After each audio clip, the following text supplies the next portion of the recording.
Welcome to the Muscle Expert Podcast with Ben Pakulski, one of the world's top professional bodybuilders, an expert on human performance and mindset mastery. Ben dives deep to deliver the strategies of the top experts to upgrade your body, mind, muscle, strength, performance, biochemistry, and how to become the upgraded modern man. Hey everybody, welcome back to the Muscle Expert Podcast. First of all, thank you so much for tuning in. I'm truly grateful for each and every one of you. The podcast continues to grow every month, about 20 to 25%, because you guys are doing such an incredible job sharing and leaving reviews. So I just wanted to, as always, take a moment to be grateful for you. Living your greatest life in your greatest body is something that I'm very passionate about. I literally spend the majority of my life consumed with trying to understand and demystify the way the body works and the things that are holding us back from living our greatest life. And today's guest talks about the body as a whole. And I love his thought process because it seems like we have a lot of linear beliefs. Dan Garner is an incredibly successful nutritionist who gets to work with some of the best high-level athletes on the planet, works with average people, works with high performers, and a lot of names you would recognize, not to name drop. But the idea of health optimization must precede performance optimization is something that most people don't think about, especially in the world of fitness, especially in the world of bodybuilding. Most people are so focused on gas pedal, right? We're so focused on how fast can I go, how hard can I go, how much can I lift, how much can I perform? And sometimes they wonder, geez, I wonder what's happening, why I can't build this body, why I can't lose fat. They're not realizing that the foundation of it all is the optimization of this thing we call health. And that, again, is a convoluted term and a misunderstood term. And our guest today discusses it with me and what his belief, what health is, and how he tests it and how he tries to make it objective rather than subjective. And obviously, the first and most important thing once you've tested your body is knowing where to start. If you don't know where to start, it's impossible and you feel like you're crippled. So Dan Garner and I talk about how he approaches his clients and how we have similar parallel paths. We talk a little bit about gut health, food sensitivities, digestive issues, probiotics, everything along those lines. We dive into testing quite a bit, everything from stool, blood, urine, saliva that Dan uses to optimize the health of his high-performance athletes.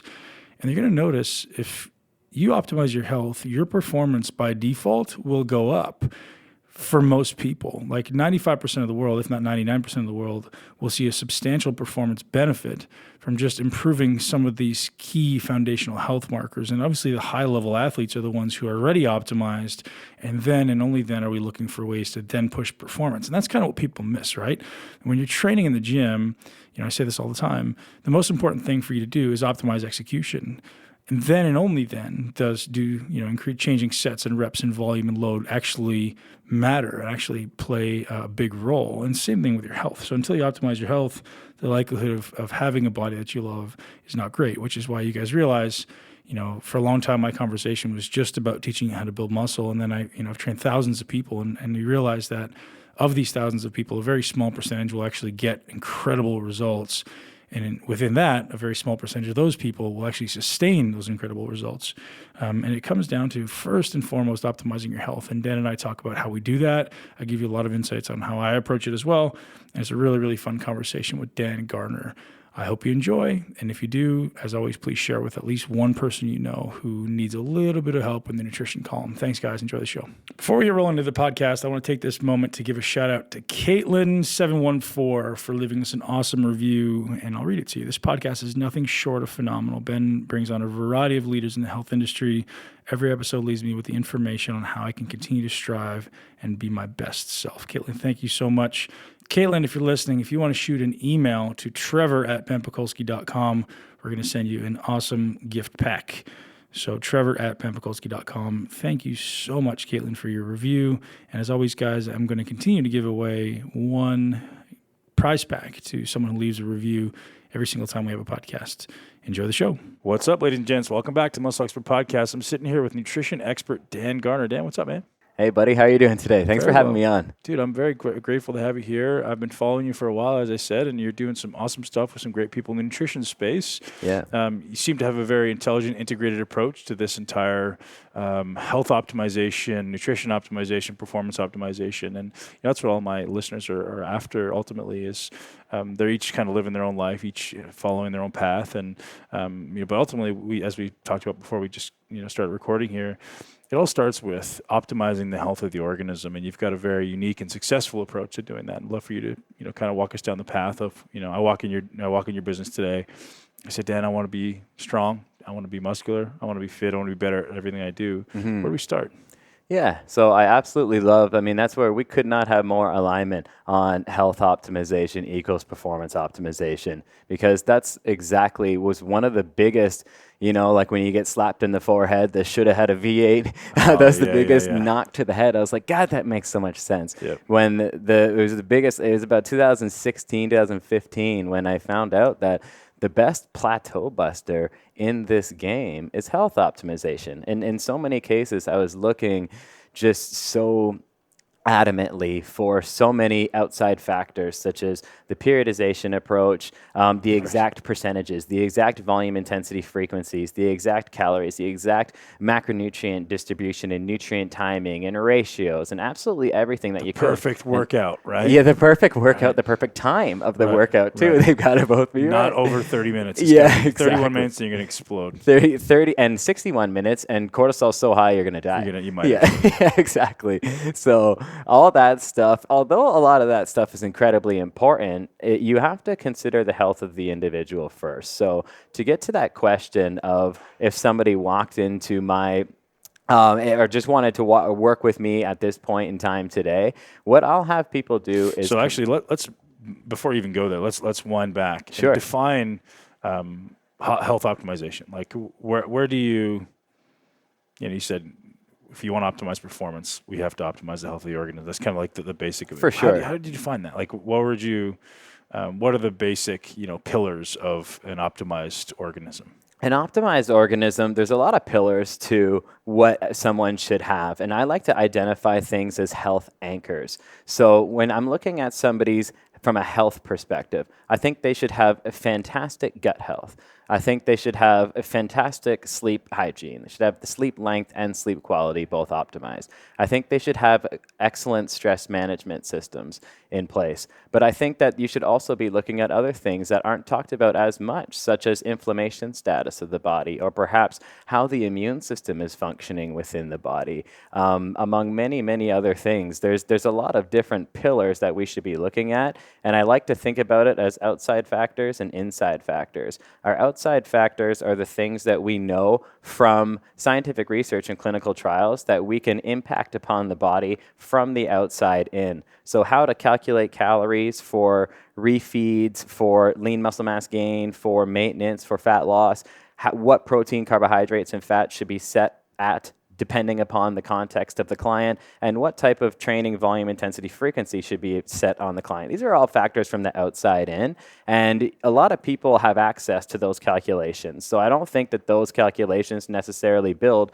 a true coach, and those calculations won't always get you past plateaus. What in many cases I've found is health optimization gets people past plateaus, and I think health optimization is defined by the minimization of your health anchors. Health anchor is something that's going to hold your physiology back no matter what type of outside factors you have. If everything on the outside is perfect, which in so many cases it is, a lot of times people way overcomplicate the outside factors, but they haven't actually had a look at their adrenal health, their gut health, their sleep health, their sleep length, their sleep quality, their stress management. These things should all be considered massive pillars towards not just health optimization, but performance optimization and recovery optimization. Because if there's one thing you learn as a coach, it's that everything is connected to everything. So you can't drop the ball in one area of physiology, because one area of physiology will always create a ripple effect on all of physiology.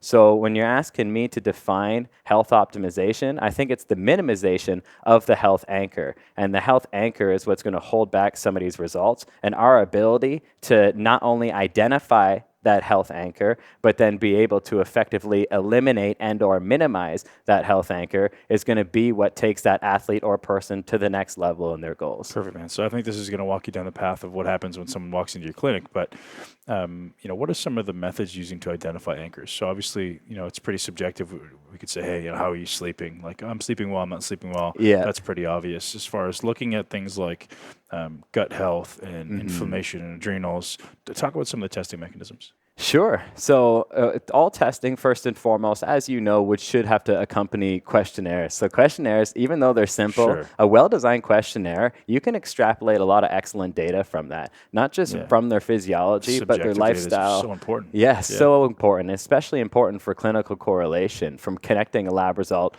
to an actual human. Because in some cases, coaches can forget that we are in the people business. And it's not always just about numbers. We have to consider the feedback. That doesn't show on blood labs. Like, I really believe the brain governs everything, right? And someone's stress response is everything. You can learn a lot about someone by asking the subjective measures about their stress response and how do you respond in this situation. And tell me at a time when you're stressed and how long does it take for you to recover from these things. Like, I start going down the path of understanding or thinking I can have a glimpse into their genetic makeup just by understanding their stress response. Yes, absolutely. And like one of the biggest mistakes a coach could ever do is not listen to their client. Right. You have to listen to them. Do what I say. Yeah, no. In so many cases, we think we're smarter than biology. But if we just took the time to listen to our biology, we would realize that we're not smarter than biology. Telling you everything you need to know if you learn what to look for. And the unfortunate reality is most coaches, one, don't even look, and two, they wouldn't know what to look for if it was, kicking them in the face. You need a very extreme level of intuition and your introspection and self-awareness to be able to get a mind-muscle connection within a movement, or to understand when your gut doesn't feel right on one day compared to another, or how you feel. A lot of people don't even connect that they're exhausted after lunch, but they don't connect that could have been because of lunch. They're just exhausted, right? So there's a lot of brain fog is intuition coming from, right? Like, I know I've lived with it for a long time. It's like, where's this brain fog coming from? And you don't tie it to the foods you eat. You don't tie it to your lack of sleep, or maybe it's even your hydration. But there's a certain number of things you're like, okay, if I see this physical manifestation in my body, I can, reverse my way into, okay, it could be this, or this, and then start to identify what those things could be. Yes, totally. And then that's kind of like what the questionnaire is all about. I'll have a lot of very targeted questions to get insight on gut health, stress management, even brain health, their attention span, focus. All of these things are all connected within that questionnaire, but then it's accompanied with a food log, of course, so I can track time and see further things and perhaps inquire further with the client, or perhaps even send them another questionnaire specific to adrenals or specific to gut health to gather more data upon that. So I think it's just so important to point out for anybody listening here that although I'm going to get into labs and that they are fascinating and amazing to talk about because they're very high tech and specialized, you cannot ever allow the number to dictate something that happens within the person. The entire organism comes with the mind and the emotions. And if you try to separate those, then it's a losing battle. So getting somebody's lifestyle and getting somebody's behavior, getting somebody's schedule, getting all those things it's non-negotiable. You have to have it if you're going to get somebody optimal results. But after that point, if they're looking for true specialization, I like to do a full battery of lab analysis. So I've worked with a lot of big players. I've had the opportunity to work with a lot of excellent athletes in my career. I've worked with athletes in the NFL, the NHL, the UFC, the MLB. On my watch, I've had athletes win the Super Bowl. I've had athletes win UFC titles. I've had athletes break all-time world records. I've worked with celebrities. All of these people I've had the opportunity to work with because I've built my reputation to the point where I can really optimize the results. So in that optimization land, I have the ability and they have the budget in order to truly use optimization in every aspect of their life. So I'll have a saliva analysis, a blood analysis, a stool analysis, and a urine analysis done on my clientele who want optimization. So walk through each of those. So I'm not going to assume the listener knows what we know, right? Like, so Right. what are we testing when we test saliva? Sure. So testing for saliva, what I'll be looking for there is a 4-point salivary cortisol test. So essentially cortisol being your number one stress hormone of the body, one that we secrete more often. I guess I shouldn't say number one, but most dominant in modern day society.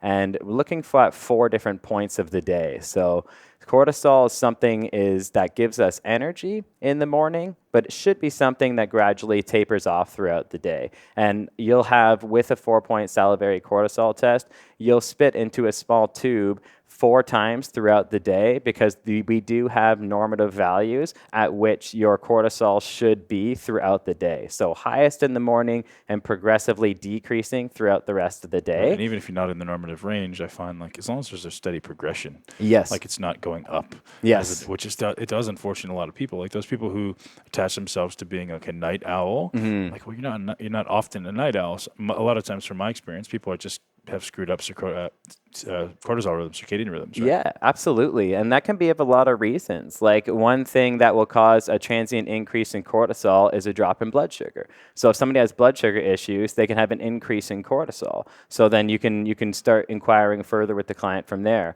Another thing that will drive up cortisol levels will be if you ate something that you were sensitive to. Yeah. A lot of people have a lot of food sensitivities. So if you eat something you're sensitive to, you can have an increase in cortisol after lunch. And I'll be like, okay, well, what did you have for lunch? Then we can start identifying what's going on there. Yeah, they don't even make that correlation, right? Yeah, exactly. Yeah. And then in the evening with the night owl, I'm kind of glad you brought that up, because one thing that we know from physiology is that bugs within the gut wake up at nighttime. So if you have a bacterial infection or a parasitic infection, it's highly likely that you'll have a transient increase in cortisol within the PM, not because the adrenals were dysfunctioning, not because you had a hormonal imbalance, but because you had an undetected bacterial or parasitic infection that's affecting that increase in cortisol. And cortisol runs antagonistic with melatonin, so then you can decrease your melatonin, reduce your sleep quality because of a parasite, you know? Yeah, you're not going to sleep very well. You're going to wake up the next day, and it's going to be the vicious cycle, right? You sleep well, wake up the next day. Gosh, now I need coffee to, get through the day, and everything becomes reversed. Just because, like you say, it could be something as simple as having a parasite or a bacterial. Totally. And I mean, these are just very small things that we're picking up. So, like, we can start at the root of it, and you can get your stress levels measured. You can look at blood sugar. You can have an insight towards gut bacteria balance. There's so many things, and that's just the one salivary aspect of this entire thing. But in this salivary test, I'm also looking at sex hormone balance as well. And I can also get a very accurate measure on one's melatonin secretion in their body too. So a lot of these things, that's all just from one test, and that's all just from the saliva. But beyond that, I'm also getting blood, stool, and urine, because although a lot of people just get a blood analysis, I believe that to be a snapshot of physiology. It's incredibly insightful. There's so much you can gather from a blood analysis. But instead of a snapshot of physiology, I want the whole movie. And you get that by doing urine, stool, saliva, and blood. So many people look at blood, and it's just so complex, right? There's so many values they don't know what to do with. There's so much integration of this value's up, this value's up. What does that actually mean? Right. It's a very complex system.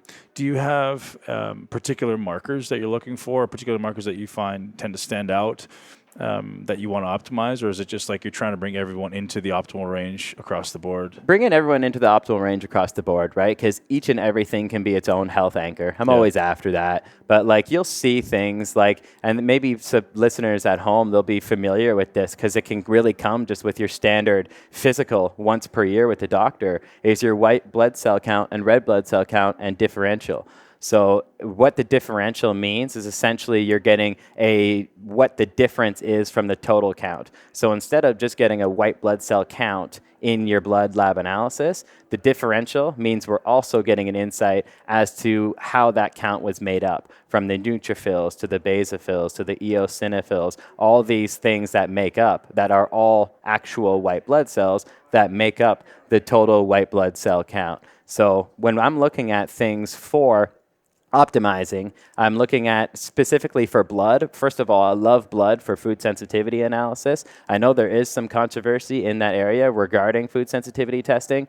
From experience perspective, I could not be more on the opposite side of the spectrum, and I'm going to stand strong on that because removing food sensitivities in my athletes and in my clientele improves results, For sure. period. So you've seen that yourself as well? Yeah. What I find is, there's often like a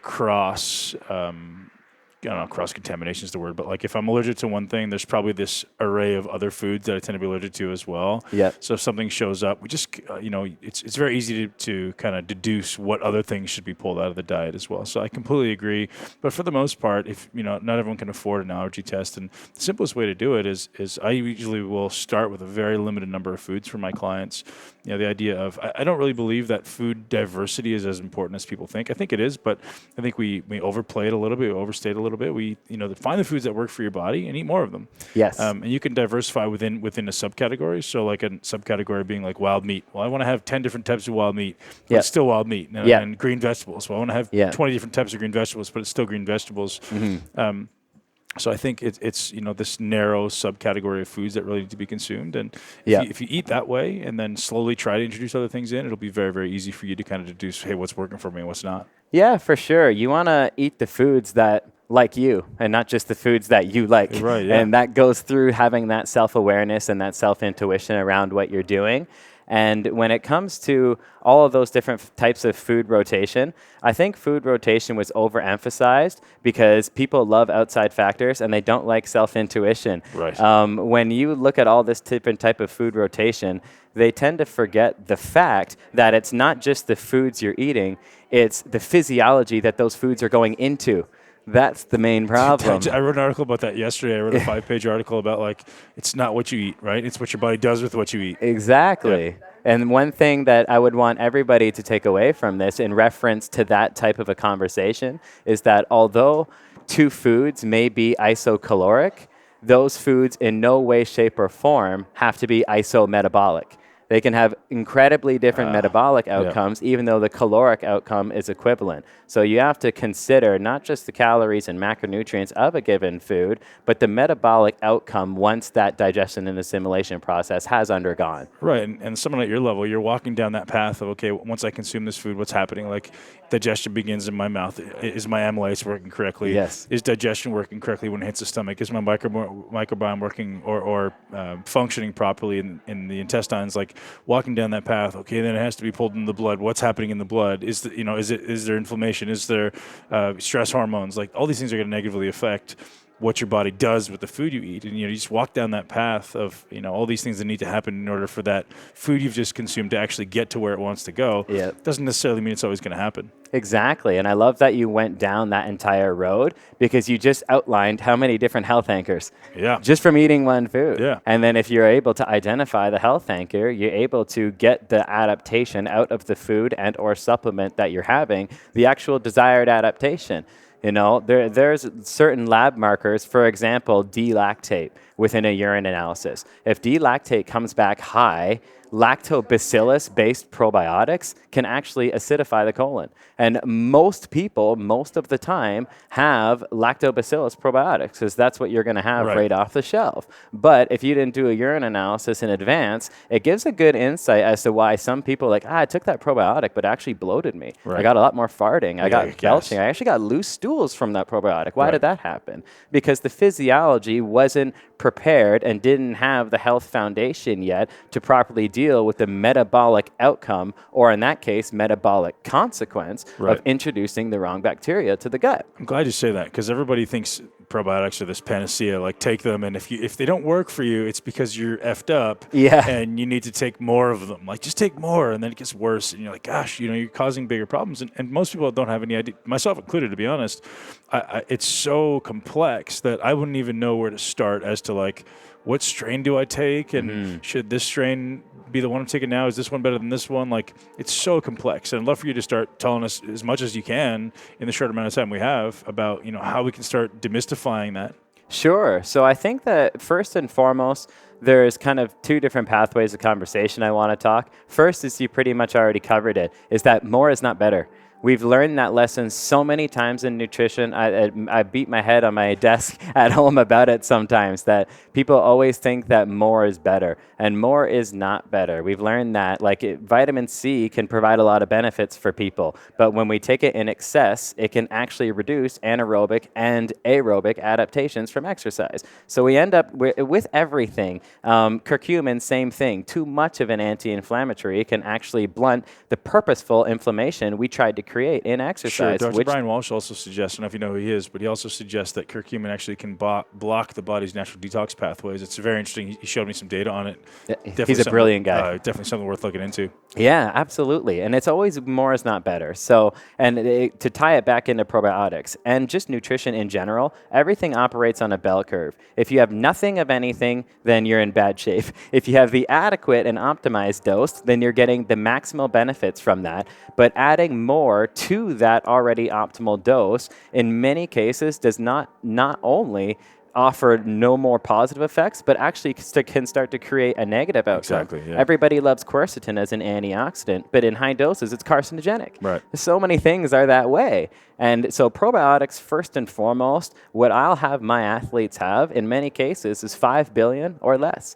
But you'll see tablets in many cases, and I mean that for habitual use, not for purposeful post-antibiotic or dealing with H. pylori, those kinds of things. But you can get so much from just a small amount. We've seen a lot of research, actually specifically on athletes, where a dose of only 3 billion of a certain probiotic combination decreased post-workout protein oxidation and decreased post-workout inflammation. Taken post-workout or taken in the morning? Does it pre-workout? Pre-workout. Pre-workout. So pre-workout probiotics in endurance athletes reduced their oxidative capacity to metabolize their own protein, their own muscle tissue for energy.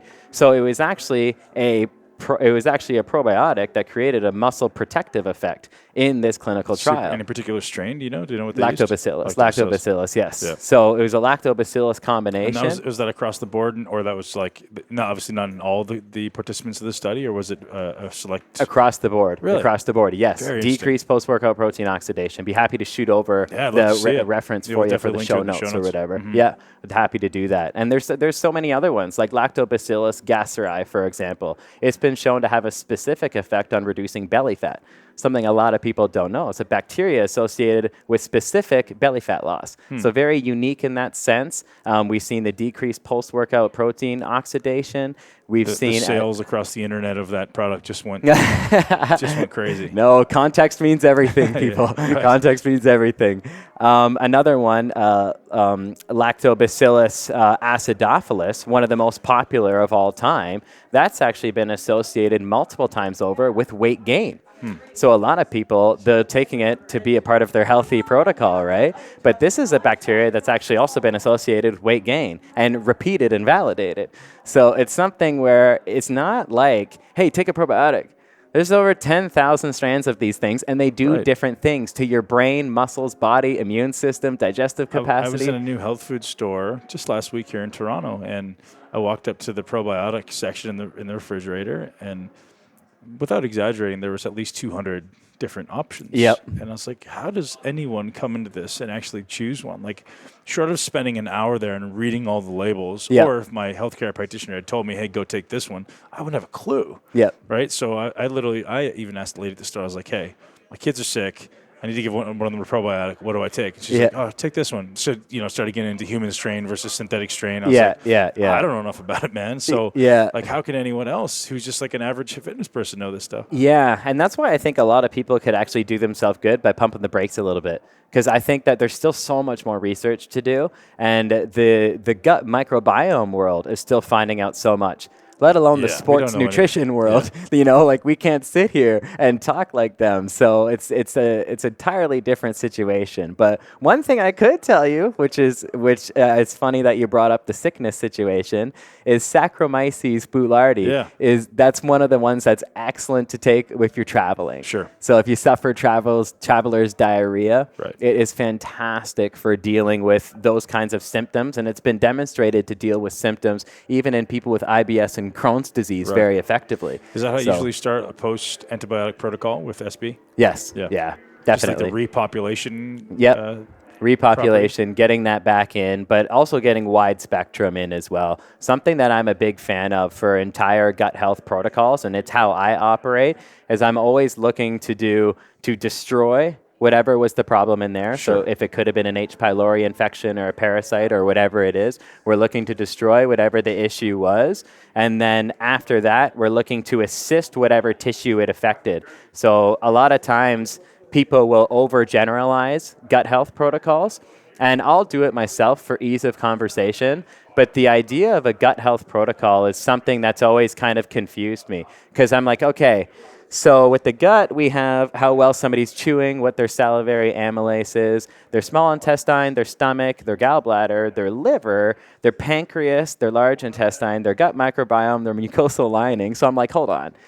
You can't, if I give someone a gut health protocol, it's kind of like a shotgun approach, and I just mentioned how many different organs and how many different health anchors. Yeah. Is that it's the problem isn't all of those organs and all of those different areas. It's impossible. Right. So we have to identify the actual target. So, well, I'm a big fan of killing whatever was ever the problem, assisting the targeted tissue that suffered the negative metabolic consequence of that problem, but then afterwards building what I call a new host. So I think a lot of coaches make a mistake where if there's a parasite infection, for example, they'll eliminate the parasite, and then now you're on your day, client. You're gone. We've eliminated the parasite. Good job. But the problem in many cases is the physiology or environment of the host was weak enough to allow that problem to happen in the first place. Sure. So what I like to do is kill whatever the problem was and then rebuild a new host so that their normal functioning physiology can operate afterwards without having nearly as high of a risk profile for it happening again. My goal with people after a protocol is to have an end date. Have an end date on their supplementation instead of take it for the rest of their life. Right. Hey guys, I interrupt the podcast to bring a special message from Organifi. I absolutely love the idea of convenience and health, right? So for many years, I was the guy juicing. I was the guy jamming things into my juicer, into my blender, trying to get as many different micronutrients and phytonutrients as I could. And it takes time. It's ridiculously expensive. I mean, I used to try to put 5 to 7 fruits and vegetables, always usually vegetables, into a smoothie with some lemon and tons of ice and some water. And it ended up costing me $20 to $30 per smoothie. You go to Whole Foods, it's going to cost you $20 just to get a juice. It's extremely expensive. So I'm extremely grateful that Organifi has been so gracious to offer you and me a 20% discount off their greens drink, which is an incredible tasting, nutrient-dense array of superfoods. And it's honestly awesome. I use it daily. My kids even drink it. It's got a little minty flavor that just tastes awesome. They've also got the Reds, which I'm an advocate of using pre-workout. I'm also an advocate of using a little bit after you work out, just to get those high polyphenols in there. Again, not immediately after the workout because we want to have that oxidative stress, but maybe an hour afterwards with your meal. Great way to get some extra antioxidants and polyphenols into your brain, ladies and gents. And if you haven't tried the Organifi Gold, do it because you're going to thank me later. It's just an amazing tasting, calming formula that myself and sometimes my kids will enjoy before bed. And I hope you guys take this opportunity to jump on it and take care of Organifi because they're taking care of us. Truthfully great stuff that I use every day. My entire team here at the gym uses it, and we're loving it rather than having to take coffee in the morning, which I did for so many years. And sometimes I still do. It's really nice to have that refreshing, energizing green beverage in the morning. Add some ice, throw it in the blender. It tastes amazing. You could just shake it. Tastes great too. But I like to have it nice and cold. And while I'm sitting there doing my reading first thing in the morning, it's a great addition to my morning routine and gives me the energy I need for the day. And I know I'm covered, right? If I don't end up eating all my vegetables for the day, I have my micronutrients covered. That's enough talking for me. Enjoy the rest of the show. How are you identifying the tissue that it's targeted? So obviously we have some type of H. pylori or a bacterial infection of some kind. We potentially assume that there's going to be some internal repercussions. Yes. How do we begin to identify what tissue it's targeted? Sure. So stool analysis, one of the best ways in which to do it. Yep. I love, for the listeners here, I love Genova Diagnostics GI-FX. It's an absolutely excellent one. Another one is the BioHealth. It allows you to have to dig in, get some of your poop out, which is always fun. Yeah, exactly. Multiple times. Yeah, a 3-day poop test is the ideal. But hire a personal assistant for those 3 days. I don't know how much you're going to have to pay them to do that. Very personal assistant. Yeah, a very personal assistant. But I like the GI-FX. I like the BioHealth 401H. Those are both good ones. But they'll give you insight. But you can also, like, one of the things that has allowed me to kind of be a quote-unquote myth-buster in a lot of cases is just an understanding of digestion and assimilation. It's like you're able to identify where problems are, but also just what's pure marketing BS when you just understand biochemistry. So much of it is. We'll throw that out there. Yeah. There's so much of it out there. So understanding this stuff allows you to kind of navigate the crap and then be able to also identify targeted tissues. So like you said, for example, H. pylori or Helicobacter pylori, it affects approximately 30% of the world's population. So not just Canada, not just the U.S., 30% of the world's population. And what we know about Helicobacter pylori is it increases the risk of stomach cancer up to 4 times. So that's kind of scary enough already by itself, but it resides within the stomach. So if we've got an issue, and then we can start kind of identifying what's kind of going on here. We use hydrochloric acid in order to properly break down protein. And hydrochloric acid is secreted from the cells within the stomach. We have that acid secretion in the stomach to properly break down protein. But H. pylori prefers an alkaline environment. So H. pylori will actually suppress hydrochloric acid secretion within the stomach. So now we don't have enough acid to break down the massive amounts of protein that a lot of bodybuilders, powerlifters, and athletes are eating. Right. So then if you have a lot of protein in your diet and you find yourself constantly having excessive gas or loose stools on random days at different times, you're not really sure what's going on, it could very well be because you have an alkaline stomach, which is affecting the proper breakdown and assimilation of the protein. So in my case, then, how can you troubleshoot that? Well, we could do a stool analysis and see if you're H. pylori positive or not. That's as easy as it gets. Or you could do some sort of a test. So you could do, for lunch one day, you're going to have a chicken breast and rice, and it'd be a controlled amount. And then the next day, you could have 2 chicken breasts and rice. And provided you have healthy physiology, you should not have this abundance of abnormal symptoms. You know, that's a lot of people think that farting and belching, having terrible gas, and having loose stools randomly, they think that that's normal, but it's not. It's common. Right, exactly. It's common. Exactly. It's not normal. Right, dude. I had that conversation yesterday. Yeah, did you? Definitely not normal. Definitely not normal. It's not how our bodies are designed to operate. Right. So, like in that specific case, we could say, okay, it's after only your high protein meals where you're getting all these symptoms. What's involved in protein digestion? Okay, well, the main one's hydrochloric acid, and then we move on down to the pancreas. But since the prevalence of H. pylori is so high, since that this is a part of hydrochloric acid secretion, we can start narrowing it down. So with that kind of data, I could then, hey, do you have the budget to get a stool analysis? Or we could just do that meal test and see what's going on. But other meal tests work as well. So what would be the intervention then if they identify, like, maybe we do have H. pylori? Yeah. Is it what is the typical intervention? The typical intervention after that would be a combination of herbs and probiotics in order to get rid of it, going through the exact same situation that we went through before. So we're going to destroy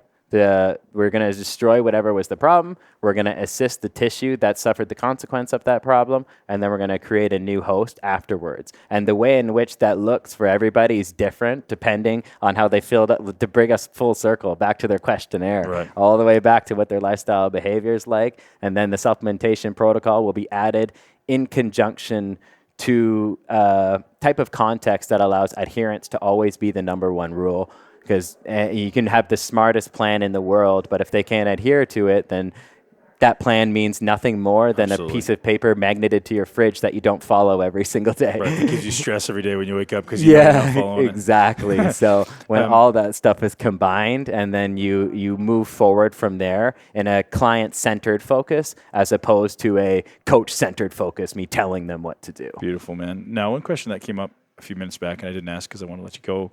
When we speak about labs, is the objective, and we said the objective maybe is to get into optimal range for everything, but are there some markers that stand out to you as obviously this range that's given by the whatever World Health Organization or the Canadian, whoever, the American Association, Right.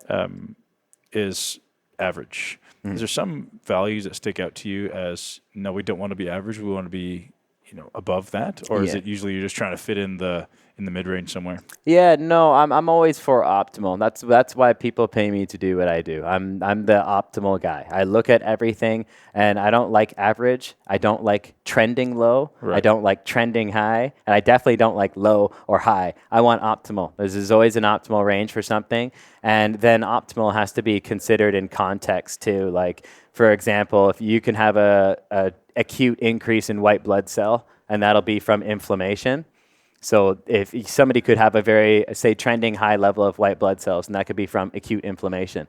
But for my UFC fighters, they're going to have some acute inflammation. There are scenarios where there is an art to lab analysis too. As much as there is training program design, you understand the science so that you can apply the art. There's so much subjectivity to it, man. Like, how do you feel, right? Exactly. Yeah, and that's why you may feel great at 600 testosterone, and I may feel great at 400, but it's very, very subjective. Exactly. And then depending on what your free testosterone look like, it might not even matter. Right, exactly. Or your sex hormone binding globulin. That might make it irrelevant conversation. Yeah. So you might be utilizing the same amount of testosterone even though your absolute values are different. So there's a whole kind of science to that. But as far as things that I like optimal, it's the things that you already know of, like your magnesium, your vitamin D3. Like, these things are so huge in terms of the physiological outcome that we can get inside of our body, but it's so prevalently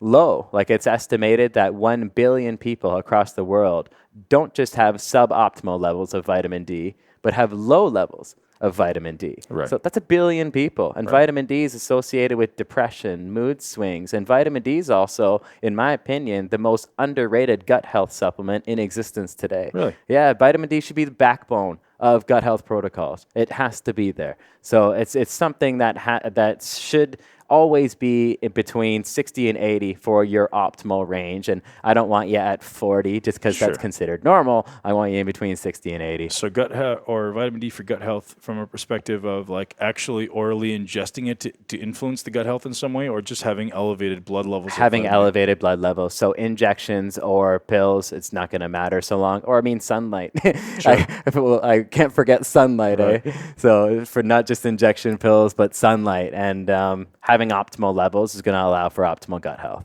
Very, very cool. So moving along, we've looked at bloods, we've looked at saliva. You're obviously doing urine and stool as well. Mm-hmm. That to me is, uncharted territory, right? I've had it done numerous times, and it always comes back that everything's relatively healthy and everything looks relatively good. But you're looking at this 6-page printout of all the microbes that exist in your stomach and all the ratios that exist in, and it seems as though it's diving into the unknown abyss of what's going on in your insides. Mm-hmm. Give us some insights. Sure. So doing type of urine analysis or doing a type of stool analysis, again, I'm always after health anchors, and you're after just not finding anything way out of the norm. So people's gut bacteria will very much augment based not just on their own body BMI, their own body mass index, because it's been demonstrated that not just can certain bacteria add weight to the body, but being overweight also augments bacteria. Sure. So it's this cycle that feeds itself in a bad way. But when the average person gets their stool analysis, their urine analysis done, I would definitely recommend getting professional help to go through all that, because I remember when I first started, it's like reading music. It looks like a different language. You've got no idea what you're looking at all at that time. But when it comes to a urine analysis, I would say some of the most important things that you could get would be lipid peroxides, which is a very excellent inflammation marker for the body. You could have a look at lipid peroxides and have a look at different bacterial measures within the body. For example, like I said, D-lactate before, that's a urine test. You can get So you can get D-arabitinol, which is another excellent marker found through the urine that is will represent a positive or negative for yeast infections. And guys, that's you too. There's a lot of men out there have yeast issues that go undetected, that cause issues within their body, and that can be found through a urine analysis.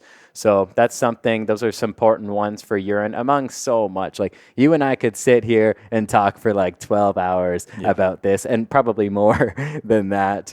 So those are some big ones for the urine analysis. And for the stool analysis, I'm looking for any kind of parasitic, bacterial, yeast, or fungal issue. They're all their own separate categories, but you can find some very unique things about them. Like, for example, Giardia lamblia.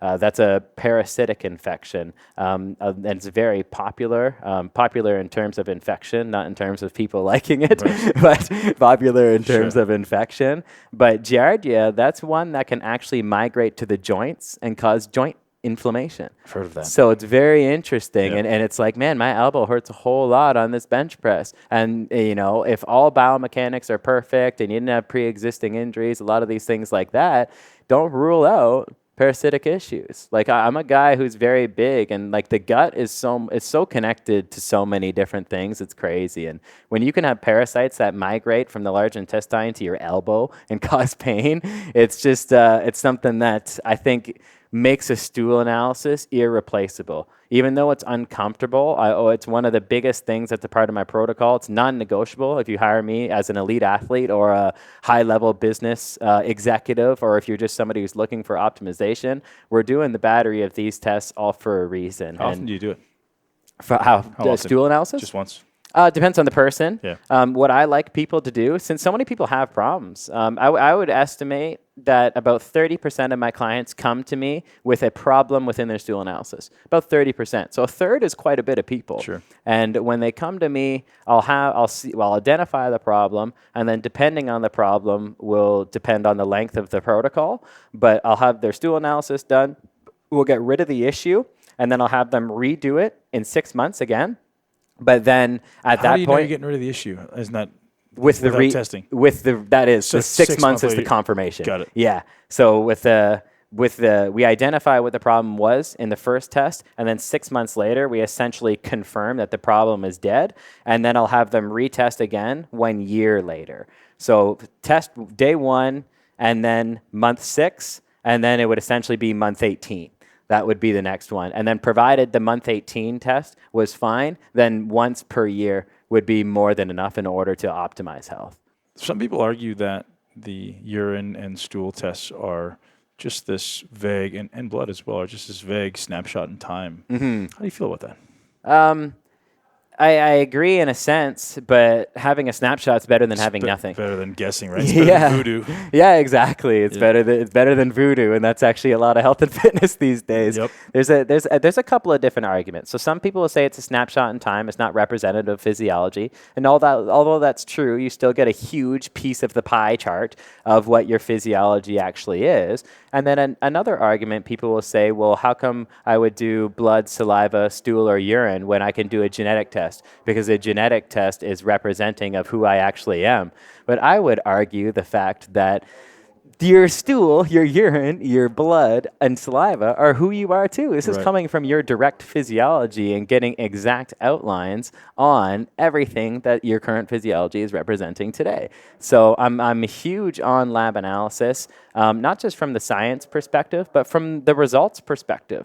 I've got not just, there's not just a whole lot of science in this that goes back decades, by the way, in this area, but the before and after results I've got for my clients, and the before and after lab analysis results I've got for my clients, it's just, it's something that can't be ignored, and a snapshot repeated many times over is something that just creates an immeasurable value, because we could have never known about your free testosterone. We might never know about your vitamin D and magnesium. We might never know about that parasite. We might never know about the health anchor that's currently holding you back from getting the results that you want today. And although you're motivated and adherent and fired up and ready to rock, a health anchor is a health anchor whether you like it or not. And I want to identify it and kill it so that you can become the 2.0 version of yourself. I think that's important to acknowledge as well, is everybody feels as though that they need to get motivated, they need to be inspired, they need to crush it.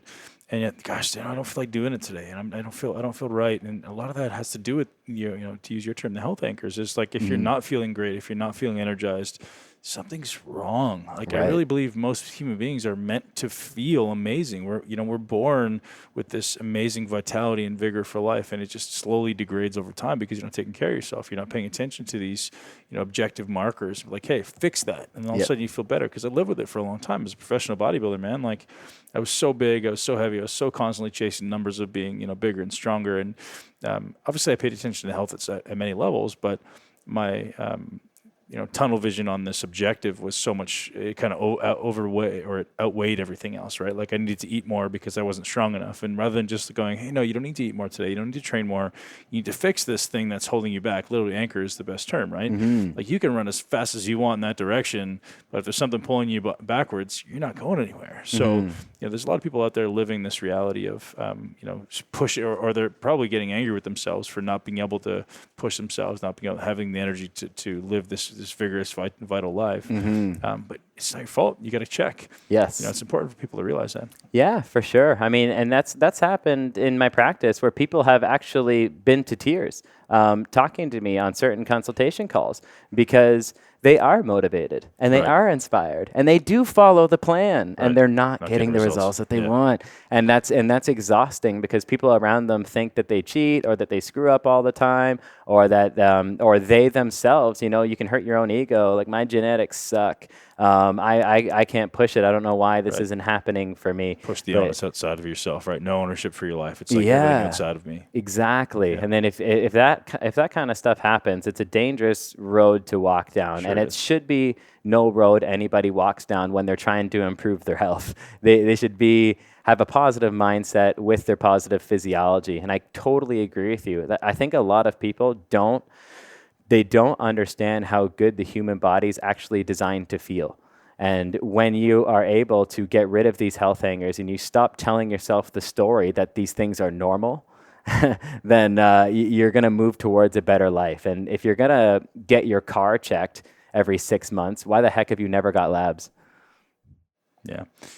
As far as optimization of performance and health, is there any particular diet methodology you follow? I'm very big on adherence. So that's something I teach my students is that adherence is always number one. So I never have something I always like to say is we never make the client fit the meal plan. We make the meal plan fit the client. It should always be the other way around because it could be the most scientific meal plan in the entire world, but the only thing that gets results is consistency. Consistency is what drives results because biology responds to averages. It's always the average over time. Just like one meal won't make you sick and one meal won't make you fat, one incredible workout won't make you jacked and one incredible workout won't make you strong. Biology responds to averages. And what drives averages is consistency. And what drives consistency is adherence. And you learn that the hard way as a coach. When you enter the industry is the do as I say, or the old do as I say approach, that gets beaten out of you pretty quickly once you've had enough clients. You need to use the approach, and sometimes that approach is actually excellent for certain clients' psychological profiles. They actually respond, like you in your bodybuilding, when you like in full steam going for the Olympia, it didn't matter anything how you felt. It would have been 100%. To the gram, no matter what. And that can actually be excellent approach. But for a lot of people that a lot of coaches are working with are average Joes. And they need an approach that is consistent with their lifestyle. So you need to be able to have the scientific know-how, but then the art of experience to be able to combine the science and art of nutritional application to the context of the client that's in front of you. And I know that's a mouthful to say, but that means that you need to find the approach that's going to deal with their health anchor in a way in which they can follow.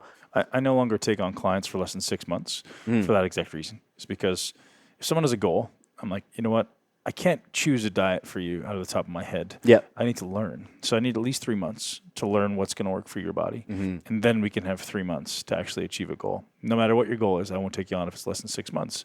People that come to me, hey, I got a contest in 4 months. I'm like, can't do it, man. Yeah. I think I just need that time to learn your body, to do these testing measures. Yep.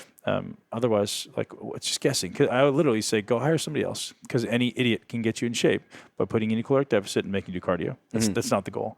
The goal is to find the diet that works for you, that's sustainable, it's going to make you better, it's going to make you feel good, it's going to make you healthy. That's the objective. So that's why, like, none of my coaching plans are ever less than 6 months now. It's, like you say, exactly that reason. Yeah, I think that's brilliant, man. That's brilliant to be able to get to understand somebody's physiology, because it takes a long time before, like, you really start getting the gears rolling. And you might, and in another example, maybe you're able to identify the problem right away, but it's going to take 3 months to get rid of the health anchor before you can actually use the final 3 months to get real results. Yeah. So that I'm totally on with that. And if it has to be a plant-based approach, if it has to be keto, if it has to just be low carb or moderate or high carb, there's a way in which to make these meal plan approaches and dietary approaches fit within the context of the client. You can, again, make the meal plan fit the client, not the client fit the meal plan, and make sure that you have a rationalization for your approach. You're working with them in the right ways. And I'm a guy who would rather have a toolkit of nutritional approaches rather than one. I'm glad you said that, because I mean, it seems like everybody's attached to one thing or the other. Exactly. Do you have any day-to-day subjective or objective measures of performance and progress and how somebody's doing? How do I kind of assess somebody's progress? Day to day. So, are you measuring things like HRV, or measuring sleep objectively, or is it very subjective, or is there any day-to-day markers that you're using to assess somebody's performance? Yeah, so it's very subjective. I'm very subjective. Despite all of this objective data and research that I use, I'm very subjective in my update approach. So I'll have my clients send me a weekly Sunday update, and I'm 100% online at this point. I've got clients all over the world. So it's done 100% through email, and they'll send me their weekly Sunday update on very, very basic questions. How is your gut feel this week? What was your energy like this week? How was your sleep this week? Are you seeing a difference in your body composition within the mirror or the way in which your clothes are fitting? How was your performance? How was your recovery? And I let them take the road from there. Sure. Because if I say, what was your resting heart rate? And that's my only measurement of fatigue, it's insightful, but it's not complete, because they might forget the fact that they're psychologically unmotivated and they're terrible. Or these other fatigue, like we've got, for fatigue, you've got your leading, your leading, your concurrent, and your lagging indicators. So like a leading indicator for fatigue could be sleep, diet, or the vertical jump test. Because although your performance in the vertical jump test, that could be considered something that will, if it decreases, it might lead into fatigue. It doesn't mean that fatigue has currently taken already place. Right. And with your sleep and your diet, if you have a good diet all of the time, but then say a bad diet one day, your performance probably isn't going to decrease. But if it continues that way, then it definitely will decrease. So that'd be a leading indicator of fatigue. A concurrent indicator of fatigue would be the grip strength test. So you'd have your grip strength test, just normal heart rate would be considered a concurrent indicator of fatigue, and then actual performance will no longer increase. So performance maintenance starts to set in at a concurrent indicator of fatigue. And then a lagging indicator of fatigue, this is where fatigue has already taken place. So fatigue has already taken place. It's time to start utilizing some recovery methodologies in order to get that athlete back into a state of performance. So a lagging indicator of fatigue would be an actual performance decrease. So although concurrent fatigue indicator was a performance maintenance, a lagging indicator would be an actual performance decrease, and then another example of a lagging indicator would be HRV. So HRV is a lagging indicator of fatigue. So I like to keep and that was me trying to simplify that. There are many different leading, concurrent, and lagging indicators of fatigue management for athletes and anybody, but that's why I like to leave the window open.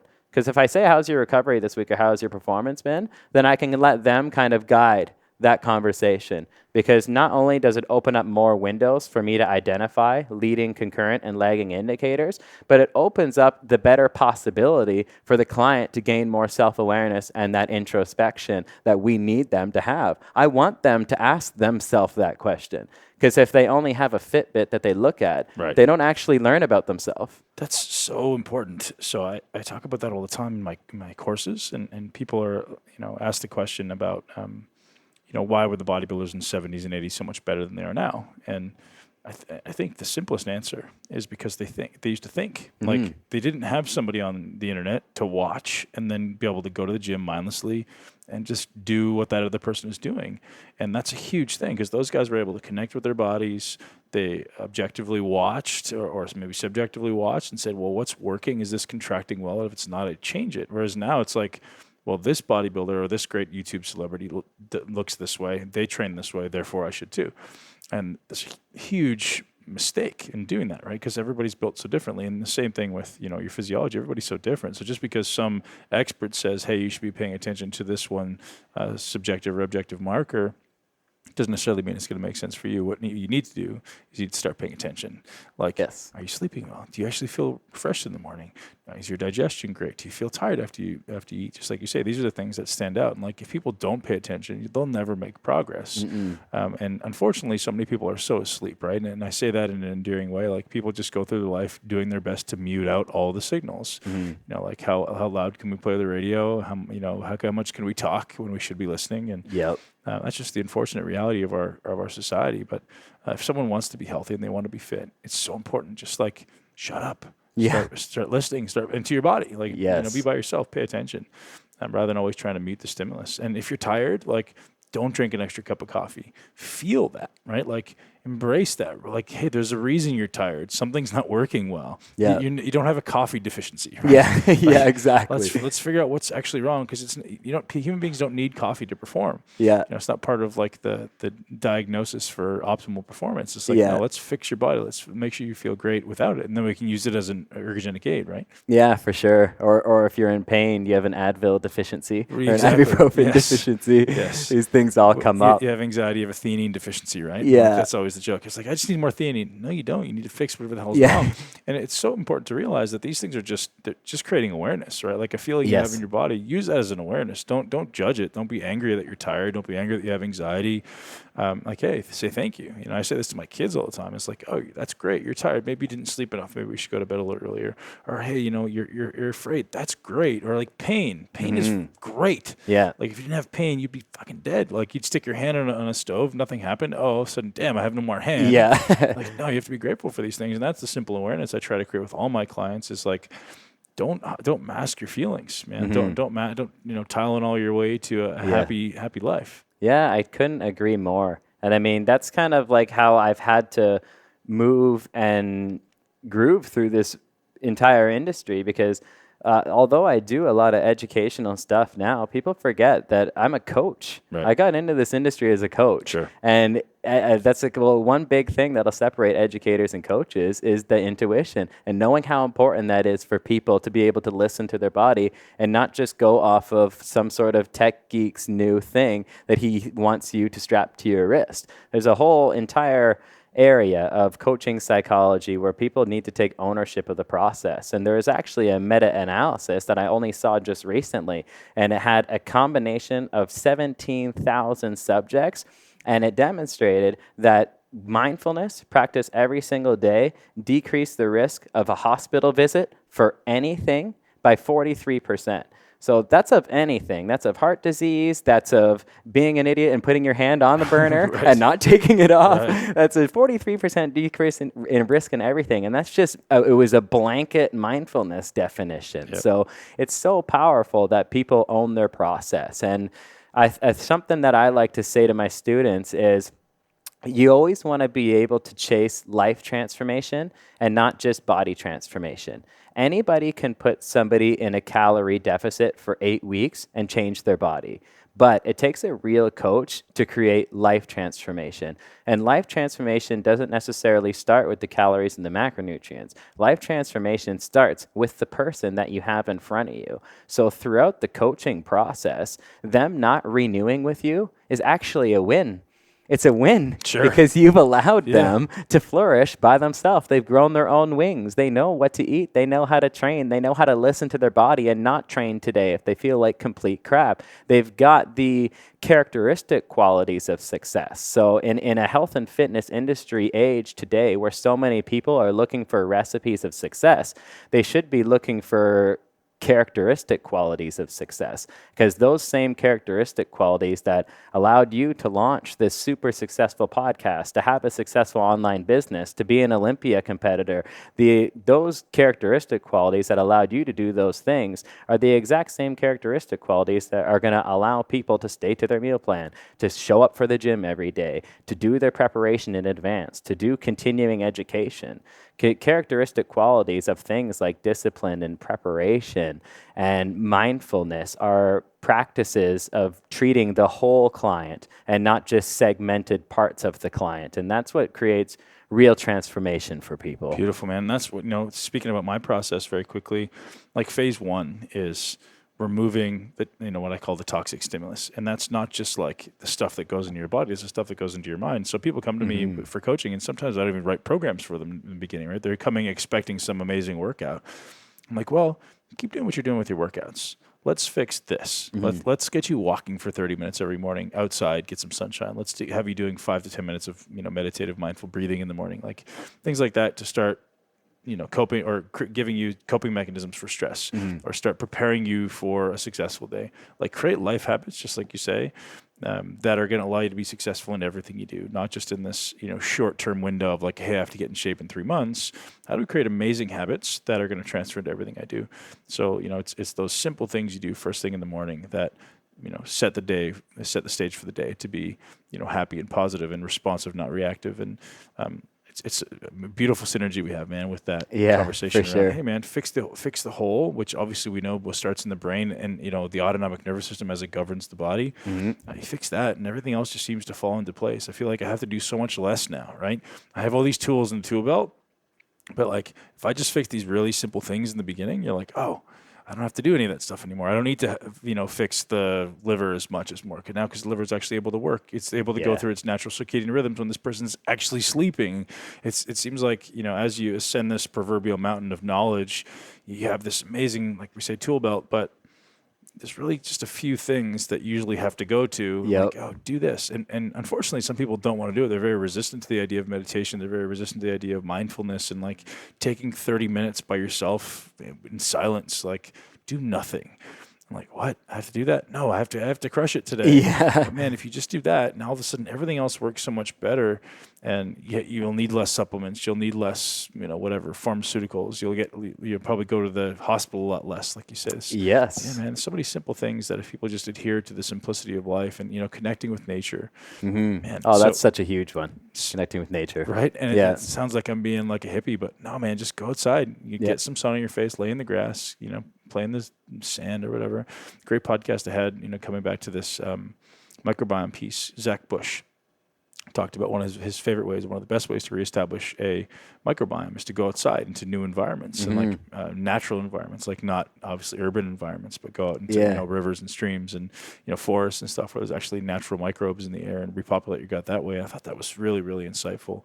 And I suggest that to a lot of people. Like if you have a dose of antibiotics, get outside, man, and not like, in the urban jungle, right? Like, I'm so happy you said that, because I was just reading a study recently and it demonstrated that actually one of the fastest ways anybody could correct their circadian rhythm is to go camping for a week. Yeah. And I was like, but that makes perfect sense. Why didn't I think of that? Yeah, exactly. It's like, okay, so they're only subjected to light when they wake up. Yep. The darkness happens when they're going to bed. There's no screens. There's no stimuli. Right. They're out in the air, So it's so cool. If you go camping for a week, you could help reset your microbiome and you could help reset your circadian rhythm. But we'd be in in the basement of a non-lit room taking probiotics and high doses of melatonin and high doses of adrenal gland extract trying to do the same thing. Exactly. We can just go outside. And, you can't sleep at night, so you turn the TV on. You go, I wonder why I can't sleep. Well, because you're getting, radiated with EMF and blue light. And just your whole biology's messed up. It's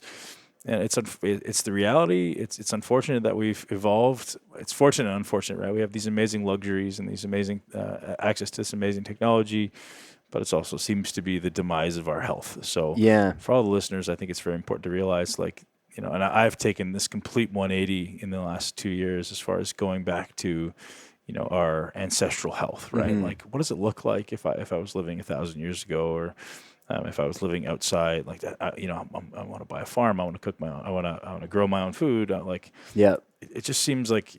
I think everything in life goes in cycles, and I think there's going to be a strong push toward a lot of people going back in that direction now, because they realize, especially everyone in the health industry, because they realize, you're not going to live, you're not going to make it out alive, or you're not going to make it very long if you keep living in this, completely artificial environment. Your body's just pissed off. Yeah, for sure. Yeah, I think it's cool. A couple of things that you called it toxic stimuli, because just because it's not a plastic doesn't mean it's not toxic. Right. There can be a lot of different toxic stimuli in your life. And I also want to piggyback on something else that you said. Everything else becomes so much easier when you remove the toxic stimuli. Sounds a whole lot like me removing health anchors. Yeah, it's exactly what it is. Yep. We both had that realization. I think that would be one of the best lessons I could ever provide somebody. If you want to move into the direction of getting better performance and recovery, then focus on your health. Do these things that sound so simple that they won't work, but they do. Right. People come to me for contest prep, and they assume I'm going to go, okay, we're going to put you in a caloric deficit. We're going to start you on cardio. And I'm like, no, we're not going to do any of that. Yeah. What's toxic in your life that we can remove? That's the first thing. And then it's amazing the difference you see. Like, clients who start with me often get the greatest transformation in the first 4 weeks, and I don't do any cardio. I don't even usually change the programs. Obviously manipulate the nutrition a little bit, but again, food can be toxic, right? Yep. So we're removing the foods that are potentially inflammatory, that maybe they're sensitive or allergic to, and just minimizing the number of foods they're eating, and just simplifying things. And all of a sudden, people are like, gosh, I lost 5% body fat this month. I'm like, yeah, and we didn't even do any cardio. Imagine that. We didn't do any change of workouts at all. It's just, I call them levers, right? You call them anchors, I call them levers. I'm like, we're going to pull this lever first. We're going to pull the lever of removing the toxins. And then from there, let's see what happens. Let's see what manifests itself as the next lever in the chain, right? Yep. So, for many people, it can go in any direction. But, workouts are obviously a big part of it. But workout, like you talked about originally, like optimizing your workout doesn't matter if the stimulus is becoming muted in your body. Like, yes. If it's causing too much inflammation, if it's causing too much sympathetic stress, your body doesn't respond to the stress anyway. So leave it alone. Let your body actually heal first. Yeah. And then we can actually optimize this thing. Exactly. The biology only ever cares about survival. So if there's a health anchor currently threatening that in any way, shape, or form, you think your biology is going to prioritize a biceps peak? It's not going to. Yeah, no, very true. Dan, that was awesome, man. Thank you so much for your time. Where can people find out more about you? Follow me over at Dan Garner Nutrition on Instagram. I post the content there every single day. I'm Dan Garner, strength coach and nutrition specialist on Facebook. You can find out more about me at coachgarner.com. One more question I have for you, man. What's your moonshot? My what? What's your moonshot? Like, if you had to set a goal that you could probably not achieve in this lifetime, the thing that would pull you out of bed every day, knowing like, wow, this would be the most amazing thing if I could accomplish this. Chances are I'm probably never going to be able to accomplish it in this lifetime because it's so damn big. Yeah. But, Elon Musk is going to take us to Mars. That's a moonshot, right? The Mars shot. Right. Likelihood. Yeah, exactly. Likelihood of that happening in our lifetime. Not sure. It's possible. Yeah. But have you ever thought about a moonshot? My moonshot, I don't know, like, I can't. You're doing pretty good right now, man. You got some good shit going on. So how does a guy like you get motivated, right? That's kind of what I'm after. I'm motivated by impact. I'm not motivated by finances or anything like that. I'm motivated by impact. And it's funny because one thing that actually held back the growth of my career was the fact that I wanted to tell the truth. And it's so funny, like that was what held me back, because I never had a marketing gimmick. I never had a 3-day transformation. I never had anything that was not truthful. I've been held close to truth. I've held close to integrity my entire career. And although that slowed the growth of my career because I didn't make outrageous claims, it built a reputation that allows me. With the right people. What's that? With the right people. With right? the right people. Yeah. That's exactly right. And I think that if I had a moonshot goal, I want to create an industry where science is cool and evidence-based thinking is cool and critical thinking is cool, and that the wild marketing aspect of the industry goes away because we've taken health out of health and fitness. And the fact that you and I almost have to like shoot out caveats or disclaimers or like we're talking about rebuilding health again, right. and the fact that like we could be considered radical, like we both we both said we had a realization or transformation about this. Yep. It's like that seed should be in there from the first certification or the first degree or the first anything that you get in this industry should be to build that. So I want to create an industry where integrity is the norm and health is optimized. And this whole marketing thing, it's a very interesting dichotomy. And somebody explained it to me recently, and it's like, well, I think marketing is necessary, and as much as it's sometimes can be evil, I think it's necessary because you have these people who are distracted and very, very unmotivated. And you need something to get them off the fence. And I'm like, yeah, that kind of makes sense. Like the reality is our world is there's so many stimuli, right? Yeah. Our attention is being pulled in every different direction. And in order to get somebody's, I don't think when we say marketing, I don't think it needs to be the flashy. I don't think it needs to be, false claims by any stretch. But I think like, man, if you have somebody sitting on the fence and they're going to choose between your stuff, which is amazing, and some other mofo stuff who is doing the shiny red ball, like, hey, look, we got this amazing 30-day transformation. Right. He's probably going to choose the one that's a shiny red object. Yep. And like when you realize that, you're like, hey, man, well, that person doesn't need that. He needs your stuff or he needs my stuff. And I think it's at some level it's important, but we have to find a way to make it ethical. I think that's where we draw the line. It's like, well, and I love that the FDA cracks down on claims. That's important, but like. I think just humans need to realize that to start looking for the ethical human being who's just like educating and like, hey, but unfortunately people don't want to fish or they don't want to learn how to fish, right? They just want the fish. Yeah.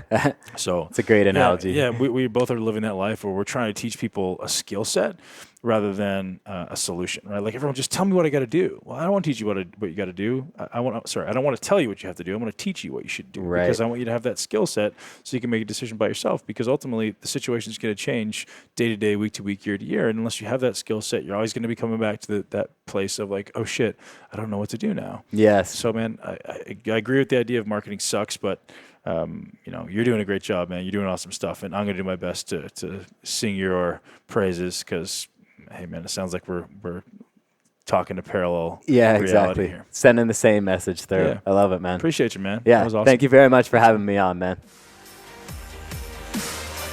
Join us on benpakulski.com to learn the cutting-edge techniques to take control of your body, your brain, and create your greatest life.